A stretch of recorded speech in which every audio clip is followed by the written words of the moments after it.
Hello everyone, आप लोगों का स्वागत है मेरे एक और वीडियो में। आज का जो टॉपिक होने वाला है वो होने वाला है टेस्ट।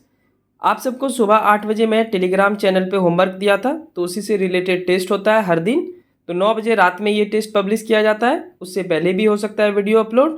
तो आप सब डेली टेस्ट देंगे, डेट वाइज देंगे। तो आज का तारीख है 13 नवंबर 2023। चलिए, आज के टेस्ट में आप सबका स्वागत है। इस टेस्ट में वही पार्टिसिपेट करेंगे जो बिहार दरोगा और बिहार एसएससी का फॉर्म भरे हैं। उनके लिए उनके अकॉर्डिंग टू ये प्रश्न तैयार किया गया है। इवन आप बिहार पुलिस या सिपाही वाले जो है वो भी दे सकते हैं एग्जाम, पर उनके लिए थोड़ा सा हार्ड हो जाएगा। ठीक है, मैं स्पष्ट रूप से पहले बता देता हूँ। चलिए शुरुआत करते हैं आज के इस वीडियो की। और चैनल पे नया है तो चैनल को सब्सक्राइब कर लीजिएगा और एक लाइक कर लीजिएगा। पहले क्वेश्चन है, मिट्टी का तेल पानी के ऊपर क्यों तैरता है? आपके ऑप्शन है, फर्स्ट नंबर उसका घनत्व पानी के घनत्व से अधिक होता है, दूसरा है उसका घनत्व पानी के घनत्व से कम होता है, तीसरा है उसका घनत्व पानी के घनत्व के बराबर होता है, और चौथा है इनमें से कोई नहीं। अटेम्प्ट करेंगे पहला नंबर। तो पहला का आंसर हो जाएगा दूसरा नंबर, उनका घनत्व पानी के घनत्व से कम होता है। दूसरा है वर्षा की बूंदें गोलाकार होती है क्यों? आपके ऑप्शन है, फर्स्ट नंबर जल में पृष्ठ तनाव होता है, दूसरा है वे बहुत ऊंचाई से गिरती है, तीसरा है हवा में प्रतिरोध होता है, चौथा है उपयुक्त में से कोई नहीं। अटेम्प्ट कीजिए सेकेंड नंबर, वर्षा की बूंदें गोलाकार होती है क्यों? तो दूसरा का सही आंसर हो जाएगा आपका पहला नंबर, जल में पृष्ठ तनाव होता है। अगर आप सबको बाहर की आवाज़ आएगी तो उसके लिए मैं क्षमा चाहता हूँ, क्योंकि जिस माइक से मैं यूज करता था वो थोड़ा ख़राब हो गया है, तो मैं जल्दी इसका ठीक करूँगा। ठीक है, फिलहाल तीसरा क्वेश्चन है, बर्फ जमी झील के अंदर मछलियाँ जीवित रहती है क्यों? आपके ऑप्शन है, फर्स्ट नंबर मछलियाँ नियत तापी जीव है, दूसरा है मछलियाँ बर्फ में शीत निष्क्रिय हो जाती है, तीसरा है झीलों की तली पर जल नहीं जम पाता, चौथा है बर्फ उष्मा का उत्तम चालक है। अटेम्प्ट कीजिएगा, बर्फ जमी हुई झील में के अंदर मछलियाँ जीवित क्यों रहती है, ये पूछ रहा है आपसे इस प्रश्न में। तो तीसरा का सही आंसर हो जाएगा तीसरा नंबर, झीलों की तली पर जल नहीं जम पाता। चौथा है वस्तुओं की मात्रा बदलने पर क्या अपरिवर्तित रहेगा? आपके ऑप्शन है, फर्स्ट नंबर आयतन, दूसरा है भार, तीसरा द्रव्यमान और चौथा है घनत्व। अटेम्प्ट कीजिएगा चौथा नंबर क्वेश्चन। तो 4 का सही आंसर हो जाएगा ऑप्शन नंबर 4, घनत्व। नंबर 5 है, बादलों के वायुमंडल में तैरने का कारण उनका कम। पहला नंबर है ताप, दूसरा है वेग, तीसरा है दाब, चौथा है घनत्व। तो 5 का सही आंसर हो जाएगा आपका ऑप्शन नंबर 4, घनत्व। 6 है, लोहे की कील पारे पर क्यों तैरती है जबकि वह पानी में डूब जाती है? आपके ऑप्शन है, फर्स्ट नंबर लोहे की पारे से रासायनिक क्रिया की प्रवृत्ति पानी की तुलना में कम होने के कारण, दूसरा है लोहे का भार पानी से अधिक है तथा पारे से कम, तीसरा है लोहे का घनत्व पानी से अधिक है तथा पारे से कम, और चौथा है पारा पानी से भारी है। सोच समझकर जवाब देंगे तो आप बना लेंगे इस क्वेश्चन को, क्योंकि साइंस हमेशा सोचने वाला प्रश्न पूछता है, तो आप सोच के ही जवाब देंगे। तो 6 का सही आंसर हो जाएगा आपका ऑप्शन नंबर 3, लोहे का घनत्व पानी से अधिक है तथा पारे से कम।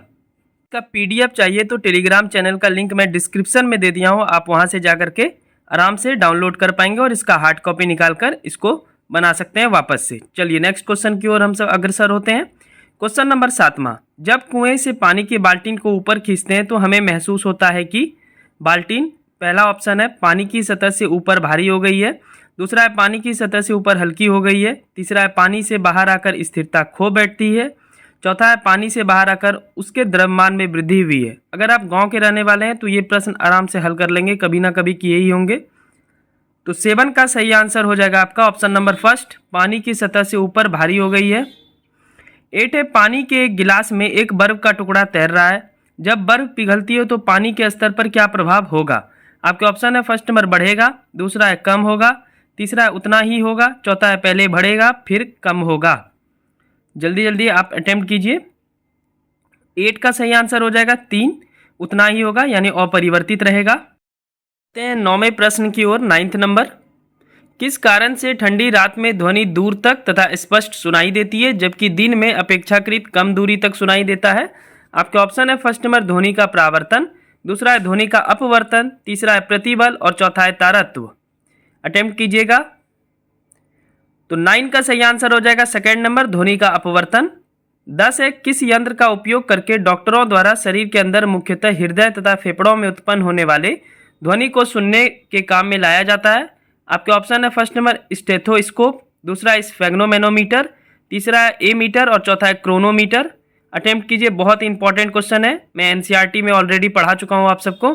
तो 10 का सही आंसर हो जाएगा आपका पहला नंबर, स्टेथोस्कोप। एनसीईआरटी साइंस में वापस से जल्द ही शुरू करूंगा, ठीक है। फिलहाल 11th नंबर है संक्षारण के उदाहरण इनमें से कौन है। आपके ऑप्शन है फर्स्ट नंबर सिल्वर पर काले रंग की परत बनना, दूसरा है तांबे पर हरे रंग की परत बनना, तीसरा है लोहे पर भूरे रंग की परत बनना, चौथा है उपयुक्त में से तीनों। अटेम्प्ट कीजिएगा 11th नंबर। तो 11 का सही आंसर हो जाएगा ऑप्शन नंबर 4 उपयुक्त में से तीनों। 12 है भौतिक परिवर्तन का निम्न में से एक उदाहरण कौन है। ऑप्शन है फर्स्ट नंबर हवा में चांदी के बर्तनों का काला होना, दूसरा है मोमबत्ती का जलना, तीसरा है दूध से दही का बनना, चौथा है पानी में चीनी का घुलना। अटेम्प्ट करेंगे 12 नंबर। तो 12 का आंसर हो जाएगा ऑप्शन नंबर 4 पानी में चीनी का घुलना। 13वें प्रश्न की ओर। 13वां प्रश्न है कोहरे में निम्नलिखित में से कौन सा कोलाइडी तंत्र अभिव्यक्त होता है। ऑप्शन है फर्स्ट नंबर गैस में द्रव, दूसरा है द्रव में गैस, तीसरा है गैस में ठोस, चौथा है द्रव में द्रव। विलियन आपका आज टॉपिक था, उसी से लिया गया है प्रश्न। तो 13 का आंसर हो जाएगा ऑप्शन नंबर फर्स्ट गैस में द्रव। 14 नंबर है ठोस कपूर से कपूर वाष्प बनाने की प्रक्रिया को क्या कहते हैं। आपके ऑप्शन है फर्स्ट नंबर वाष्पीकरण, दूसरा हिमीकरण, तीसरा है पिघलना और चौथा है ऊर्ध्वाधरपातन। तो 14 का सही आंसर हो जाएगा ऑप्शन नंबर 4 ऊर्ध्वाधरपातन यानी सब्लिमेशन। मतलब आप किसी ठोस को अगर आप गर्म करते हैं तो वो द्रव में परिणत नहीं होता है, मतलब द्रव में नहीं बदलता है बल्कि वाष्प में परिवर्तित हो जाता है, इसी को बोलते हैं ऊर्ध्वाधरपातन, ठीक है। 15 है जल अपघटन में ऊर्जा किस रूप में उत्पन्न होती है। आपके ऑप्शन है फर्स्ट नंबर प्रकाश के रूप में, दूसरा है उष्मा के रूप में, तीसरा है ध्वनि के रूप में और चौथा है अम्ल के रूप में। अटेम्प्ट करेंगे जल अपघटन में ऊर्जा किस रूप में उत्पन्न होता है। तो 15 का सही आंसर हो जाएगा दूसरा नंबर उष्मा के रूप में। 16 है पुस्तक दी ओरिजिन ऑफ स्पेसीज किसने लिखी है। आपके ऑप्शन है फर्स्ट नंबर लीनियस, दूसरा लेमार्क, तीसरा मेंडेल और चौथा डार्विन। ये सब इंपॉर्टेंट बुक है, ये भी आता है एग्जाम में। 16 का सही आंसर हो जाएगा option number 4 Charles Darwin. Darwin is the right answer. 17 number देखते हैं विकास का मुख्य कारक क्या है। आपके ऑप्शन है फर्स्ट नंबर उत्परिवर्तन, दूसरा है प्राकृतिक वनन, तीसरा है हासिल किए हुए गुण, चौथा है लैंगिक जनन। अटेम्प्ट करेंगे 17 नंबर। तो 17 का सही आंसर हो जाएगा दूसरा नंबर प्राकृतिक वनन। 18 है मेमथ किसके पूर्वज हैं। आपके ऑप्शन है फर्स्ट नंबर कुत्ते का, दूसरा है घोड़े का, तीसरा है हाथी का और चौथा है ऊंट का।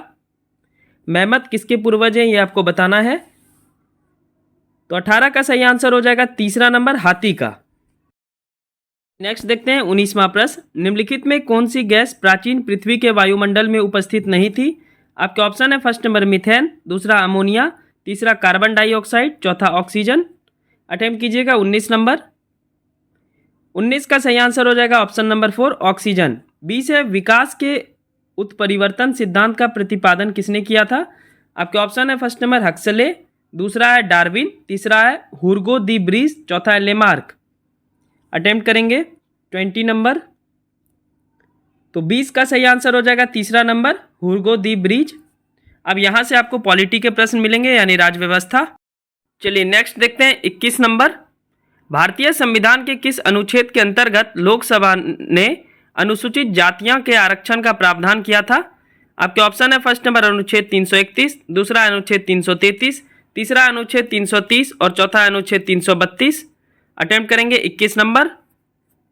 तो 21 का सही आंसर हो जाएगा तीसरा नंबर अनुच्छेद 330।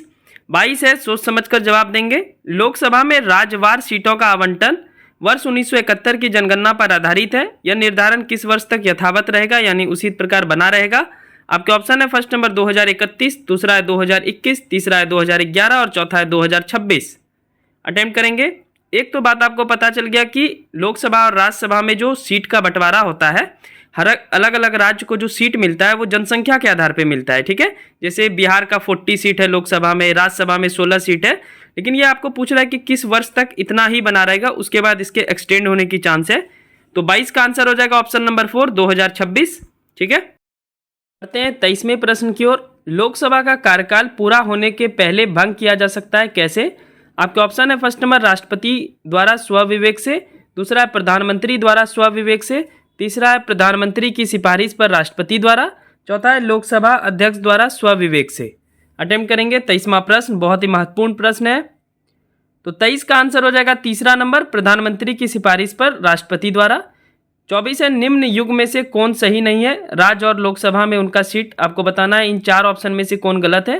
तो पहला बिहार में 40 सीट, दूसरा है उत्तर प्रदेश में 80 सीट, तीसरा है छत्तीसगढ़ में 13 सीट और चौथा महाराष्ट्र में 48 सीट। इनमें से बताना है कौन मैचेबल नहीं है, कौन मैच नहीं करता है। तो 24 का सही आंसर हो जाएगा तीसरा नंबर। छत्तीसगढ़ में 13 सीट नहीं है बल्कि 11 सीट है, बाकी वो तीनों सही है। और सबसे ज़्यादा सीट उत्तर प्रदेश में है, 80 सीट। लोकसभा की बात हो रही है। ये 25वां प्रश्न देखते हैं। 25th, लोकसभा का कार्यकाल वैसे तो 5 वर्षों का होता है, लेकिन किस लोकसभा का कार्यकाल लगभग 6 वर्ष का था? आपके ऑप्शन है फर्स्ट नंबर 5वीं लोकसभा, दूसरा है 7वीं लोकसभा, तीसरा है 4थी लोकसभा और चौथा है 11वीं लोकसभा। पहला लोकसभा का कार्यकाल जो शुरू हुआ था 1952 से, तो आपको बताना है इन चार में से किस लोकसभा का कार्य ऑलमोस्ट 6 ईयर पहुंच गया था। तो 25 का सही आंसर हो जाएगा आपका पहला नंबर 5वीं लोकसभा। 26 है लोकसभा का नेता कौन होता है? आपके ऑप्शन है फर्स्ट नंबर राष्ट्रपति, दूसरा प्रधानमंत्री, तीसरा अध्यक्ष और चौथा है उपयुक्त में से कोई नहीं। तो 26 का सही आंसर हो जाएगा दूसरा नंबर प्रधानमंत्री, जो कि बहुमत सरकार के मेन लीडर होते हैं, वही लोकसभा में मुख्य नेता होते हैं। सेशन अच्छी लग रही हो तो चैनल को सब्सक्राइब कर लेंगे आप सब। 27 नंबर है लोकसभा अध्यक्ष अपने कास्टिंग वोट का प्रयोग केवल तब करता है जब। आपके ऑप्शन है फर्स्ट नंबर वर्तमान सरकार को बचाने के लिए, दूसरा है संविधान में संशोधन के मामले में, तीसरा है जब वोट बराबर बराबर होने के नाते टाई हो गया, यानी विपक्ष का वोट और पक्ष का वोट दोनों सेम हो जाए, चौथा है आपातकाल के मामले में। तो 27 का आंसर हो जाएगा तीसरा नंबर, जब दोनों पक्ष और विपक्ष का वोट बराबर हो जाता है तब लोकसभा का अध्यक्ष अपना वैल्यूएबल वोट देता है। ठीक है। 28 है लोकसभा के प्रथम अध्यक्ष कौन थे? आपके ऑप्शन है फर्स्ट नंबर मावलंकर यानी जीवी मावलंकर, दूसरा है हुकुम सिंह, तीसरा है बीडी जत्ती, चौथा है वीवी गिरी। अटेम्प्ट करेंगे आप सब 28। तो 28 का सही आंसर हो जाएगा option number first Mavalankar. 29 number देखते हैं हम सब। 29वां प्रश्न है लोकसभा के अध्यक्ष को कैसे हटाया जा सकता है? आपके ऑप्शन है फर्स्ट नंबर लोकसभा के कुल सदस्यों के बहुमत द्वारा पारित प्रस्ताव से, दूसरा है सदन में 2/3 बहुमत से, तीसरा है राष्ट्रपति के आदेश से और चौथा है संसद के सामान्य बहुमत से। अटेम्प्ट करेंगे 29 नंबर। आज का होमवर्क था, कल भी यही रहेगा आपका, पॉलिटी में सेम ही रहेगा क्योंकि कल ज़्यादातर प्रश्न राज्यसभा से मैं लूंगा। तो 29 का सही आंसर हो जाएगा पहला नंबर। 30वां है लोकसभा का अध्यक्ष अपना त्यागपत्र किसे देता है या किसे दे सकता है? फर्स्ट नंबर है भारत के महान्यायवादी को, दूसरा है भारत के राष्ट्रपति को, तीसरा है उपाध्यक्ष को, चौथा है भारत के मुख्य न्यायाधीश को। अटेम्प्ट करेंगे 30वां प्रश्न, बहुत ही महत्वपूर्ण प्रश्न। तो 30 का सही आंसर हो जाएगा तीसरा नंबर उपाध्यक्ष को देता है। यहाँ से इतिहास के प्रश्न होंगे। 31 है वैदिक काल में किस जानवर को अघन्या माना गया है? आपके ऑप्शन है फर्स्ट नंबर बैल, दूसरा भेड़, तीसरा गाय और चौथा है हाथी। तो 31 का सही आंसर हो जाएगा ऑप्शन नंबर थर्ड गाय। ठीक है। 32 है ऋग्वेद की मूल लिपि क्या थी? आपके ऑप्शन है फर्स्ट नंबर देवनागरी, दूसरा खरोष्टी, तीसरा पाली और चौथा ब्राह्मी। अटेम्प्ट कीजिएगा ऋग्वेद की मूल लिपि क्या थी? तो 32 का सही आंसर हो जाएगा ऑप्शन नंबर 4 ब्राह्मी। ठीक है। नेक्स्ट देखते हैं 33वां प्रश्न। ऋग्वेद में सर्वाधिक संख्या में मंत्र किससे संबंधित है? आपके ऑप्शन है फर्स्ट नंबर वरुण से, दूसरा है अग्नि से, तीसरा है विष्णु से और चौथा है यम से। तो 33 का सही आंसर हो जाएगा आपका ऑप्शन नंबर 2 अग्नि से। 34 है ऋग्वैदिक पनी किस वर्ग के नागरिक थे? आपके ऑप्शन है फर्स्ट नंबर पुरोहित, दूसरा है व्यापारी, तीसरा है लोहार और चौथा है पुरोहित। चौथा पुरोहित 2 बार आ गया है, 1 मिनट रुकेंगे आप सब। चलिए पुरोहित को एलिमिनेट कर दीजिए, 3 ही ऑप्शन मान लेते हैं इस वाले क्वेश्चन में। फिलहाल 34 का सही आंसर हो जाएगा ऑप्शन नंबर दूसरा व्यापारी। ठीक है। 35वां प्रश्न है 35। ऋग्वेद काल में जनता निम्न में से मुख्यतः किसमें विश्वास करते थे? आपके ऑप्शन है फर्स्ट नंबर मूर्ति पूजा, दूसरा एकेश्वरवाद, तीसरा देवी पूजा, चौथा बलि एवं कर्मकांड। अटेम्प्ट करेंगे, बहुत ही इंपॉर्टेंट ये सब क्वेश्चन है। 35 का सही आंसर हो जाएगा 4 नंबर बलि एवं कर्मकांड। 36 है बेगम समरू ने एक अति प्रसिद्ध चर्च का निर्माण कहाँ करवाया? आपके ऑप्शन है फर्स्ट नंबर माउंट आबू में, दूसरा नैनीताल में, तीसरा सरगना में और चौथा कानपुर में। यह आपका अंग्रेज और सिख वाला जो लिया गया था, आज का टॉपिक उसी से लिया गया है। तो 36 का सही आंसर हो जाएगा तीसरा नंबर सरगना में। ठीक है। नेक्स्ट देखते हैं 37वां प्रश्न 37 नंबर। अंग्रेज ने श्रीरंगपट्टनम की संधि किसके साथ की थी? आपके ऑप्शन है फर्स्ट नंबर हैदर अली, दूसरा है डुप्ले, तीसरा है नंदराज और चौथा है टीपू सुल्तान। जल्दी जल्दी अटेम्प्ट करेंगे क्योंकि पटाखा की आवाज़ आ सकती है आप सबको। आज काली पूजा है तो हैप्पी काली पूजा आप सबको। 37 का सही आंसर हो जाएगा ऑप्शन नंबर 4 टीपू सुल्तान। 38 है, निम्न में से किसने कहा था ईश्वर की इच्छा थी कि मैं सब धर्म को एक निगाह से देखूं, इसलिए उसने दूसरी आंख की रोशनी ले ली। आपके ऑप्शन है फर्स्ट नंबर महाराज शेर सिंह, दूसरा है महाराजा रंजीत सिंह, तीसरा है महाराजा दलीप सिंह और चौथा है इनमें से कोई नहीं। जल्दी से अटेम्प्ट करेंगे 38वां प्रश्न, बहुत ही महत्वपूर्ण प्रश्न। तो 38 का सही आंसर हो जाएगा ऑप्शन नंबर दूसरा महाराजा रंजीत सिंह। चलिए हिस्ट्री के 2 क्वेश्चन देखते हैं। 39 नंबर है, रंजीत सिंह किस मिसल से संबंधित थे? आपके ऑप्शन है फर्स्ट नंबर सुकर चकिया, दूसरा संघावालिया, तीसरा आलूवालिया और चौथा रामगढ़िया। अटेम्प्ट करेंगे 39 नंबर, रंजीत सिंह किस मिसल से संबंधित थे ये आपको बताना है। तो 39 का सही आंसर हो जाएगा आपका 39 का हो जाएगा पहला नंबर सुकर चाकिया, ये बीपीएससी में पूछा गया प्रश्न है।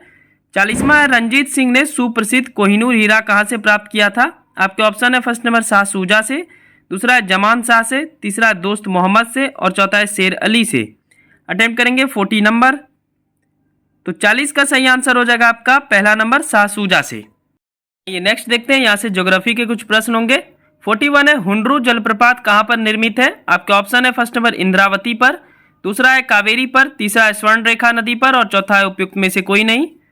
अटेम्प्ट कीजिए, 5 क्वेश्चन आपको ज्योग्राफी के मिलने वाले हैं।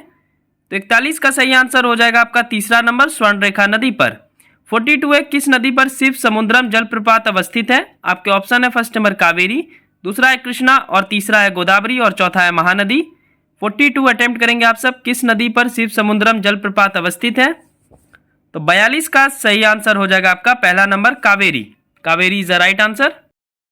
बढ़ते हैं 43वें प्रश्न की ओर। 43rd नंबर, 43वां प्रश्न, निम्नलिखित में कौन एक लैगून नहीं है? आपके ऑप्शन है फर्स्ट नंबर अष्टमुडी झील, दूसरा है चिल्का झील, तीसरा है पेरियार झील और चौथा है पुलिकट झील। अटेम्प्ट करेंगे 43वां प्रश्न। तो 43 का सही आंसर हो जाएगा तीसरा नंबर पेरियार झील। 44 है, कौन सी विश्व की सर्वाधिक गहरी झील है? आपके ऑप्शन है फर्स्ट नंबर टीटीकाका, दूसरा है विक्टोरिया, तीसरा है बैकाल और चौथा है मृत सागर। कौन सी विश्व की सर्वाधिक गहरी झील है ये आपको बताना है। तो 44 का सही आंसर हो जाएगा आपका तीसरा नंबर बैकाल। ठीक है, चलिए 45वां प्रश्न देखते हैं। 45th नंबर क्वेश्चन, संचार का सबसे ऊंचा जलप्रपात कौन सा है? आपके ऑप्शन है फर्स्ट नंबर नियाग्रा, दूसरा है साल्टो एंजल, तीसरा है रिबन और चौथा है टुगेला। तो 45 का सही आंसर हो जाएगा दूसरा नंबर साल्टो एंजल। 46 यहां से इकोनॉमिक्स के प्रश्न है, ग्रीन बॉक्स सब्सिडी या अंबर बॉक्स सब्सिडी किस संस्था से संबंधित है? आपके ऑप्शन है फर्स्ट नंबर विश्व स्वास्थ्य संगठन, दूसरा है विश्व व्यापार संगठन, तीसरा है विश्व बैंक और चौथा है अंतर्राष्ट्रीय मुद्रा कोष। ये इकोनॉमिक्स जो मैं पढ़ाता हूँ एनसीईआरटी इकोनॉमिक्स, इवन इकोनॉमिक्स जो भी आप बोल लें उसी से लिया गया प्रश्न है। अंतर्राष्ट्रीय संगठन चल रहा है, आप जरूर उसको देख लें, 10 वीडियो ऑलरेडी अपलोड है। तो 46 का सही आंसर हो जाएगा आपका दूसरा नंबर विश्व व्यापार संगठन। चलिए 47 नंबर देख लेते हैं। Organisation of petroleum exporting country का मुख्यालय कहाँ है? आपके ऑप्शन है फर्स्ट नंबर वियना ऑस्ट्रिया, दूसरा मनीला फिलीपींस, तीसरा सिडनी ऑस्ट्रेलिया, चौथा है जिनेवा स्विट्जरलैंड। अटेम्प्ट करेंगे, organisation of petroleum exporting country का मुख्यालय कहाँ है? तो 47 का सही आंसर हो जाएगा आपका पहला नंबर वियना ऑस्ट्रिया। 48 है, बिम्स्टेक की स्थापना कब हुई? आपके ऑप्शन है फर्स्ट नंबर 1 जनवरी 2000, दूसरा है 6 जून 1997, तीसरा है 8 नवंबर 1998 और चौथा है 5 जून 2015। अटेम्प्ट करेंगे 48वां प्रश्न। तो 48 का सही आंसर हो जाएगा दूसरा नंबर 6 जून 1997। आखिरी 2 क्वेश्चन देखने से पहले एक बात मैं स्पष्ट रूप से आप सबको कहना चाहता हूं कि आप सबको जो सुबह होमवर्क मिलता है टेलीग्राम चैनल पे, पहले तो टेलीग्राम चैनल आप सब ज्वाइन कर लीजिए। होमवर्क जो मिलता है उसको लूसेंट क्राउन जो भी बुक आप पढ़ते हैं उससे आप जरूर क्या कीजिए। ठीक है, ये मत सोचिए कि यही प्रश्न आएगा, मतलब इसी जो टेस्ट दे रहे हैं इसी से प्रश्न आएगा, इसका मतलब ये नहीं है। टेस्ट तो इसलिए लिया जाता है कि जो इंपॉर्टेंट प्रश्न है वो आपके दिमाग में जरूर रहे, लेकिन जब आप किसी टॉपिक को कर लेते हैं, जैसे आज मैं वैदिक सभ्यता दिया था, तो आप पूरा अगर कंप्लीट रखते हैं तो किसी भी स्तर का प्रश्न पूछेगा आप बना लेंगे। ठीक है, इसलिए टॉपिक जो सुबह होमवर्क के रूप में दिया जा रहा है अगले 30 दिन तक आप फॉलो कीजिए और रात में टेस्ट दीजिए, आपका रिजल्ट होगा। अगर आप सही ढंग से फॉलो करते हैं, सही गाइडलाइंस के साथ पढ़ते हैं तो रिजल्ट होना तय है। फिलहाल 49 नंबर, मानव विकास सूचकांक कौन सी संस्था जारी करती है? आपके ऑप्शन है फर्स्ट नंबर यूएनडीपी, दूसरा है ओपेक, तीसरा है अपेक और चौथा है यूनाइटेड नेशन। अटेम्प्ट करेंगे 49वां प्रश्न। तो 49 का सही आंसर हो जाएगा पहला नंबर यूएनडीपी। 50वां है मानव विकास रिपोर्ट में कौन से 3 आयाम की जरूरत होती है जो इनमें से एक नहीं है। आपके ऑप्शन है फर्स्ट नंबर लंबा एवं स्वस्थ जीवन, दूसरा है ज्ञान की उपलब्धि, तीसरा एक अच्छा जीवन स्तर और चौथा है गरीबी। तो 50 का सही आंसर हो जाएगा ऑप्शन नंबर 4 गरीबी। ठीक है, तो आई होप कि मेरी बात आप सब समझ गए होंगे। ये टेस्ट का अंत होता है, आज 13 नवंबर 2023 है। संडे हम सब करंट अफेयर्स का टेस्ट करेंगे। मैं पहले ही बोल दिया हूं आप सबको कि आप सबको आगे अप्रैल, मई और जून का करंट अफेयर्स याद रखना है। प्रतियोगिता दर्पण से याद करेंगे, स्पीडी से आप याद कर सकते हैं। इन सब से मैं प्रश्न दूंगा, क्योंकि ये प्रतियोगिता दर्पण अगर आप पढ़ लेते हैं तो काफ़ी हद तक सही रहता है, उसमें कॉन्सेप्ट भी रहता है और करंट अफेयर्स काफ़ी आते हैं उस बुक से। ठीक है, तो चलिए जल्दी मिलते हैं नेक्स्ट वीडियो में। चैनल पे नए हैं तो चैनल को सब्सक्राइब कर लीजिएगा और टेलीग्राम चैनल जरूर ज्वाइन कर लीजिए। वहाँ पे मैं PDF शेयर करता हूँ, फ्री ऑफ कॉस्ट रहता है। आप आराम से हार्ड कॉपी निकाल करके इसको वापस से बना सकते हैं। ठीक है, thank you so much, bye bye and take care and once again happy Kali Puja. ठीक है, जल्दी मिलते हैं नेक्स्ट वीडियो में, तब तक के लिए thank you, bye bye and take care.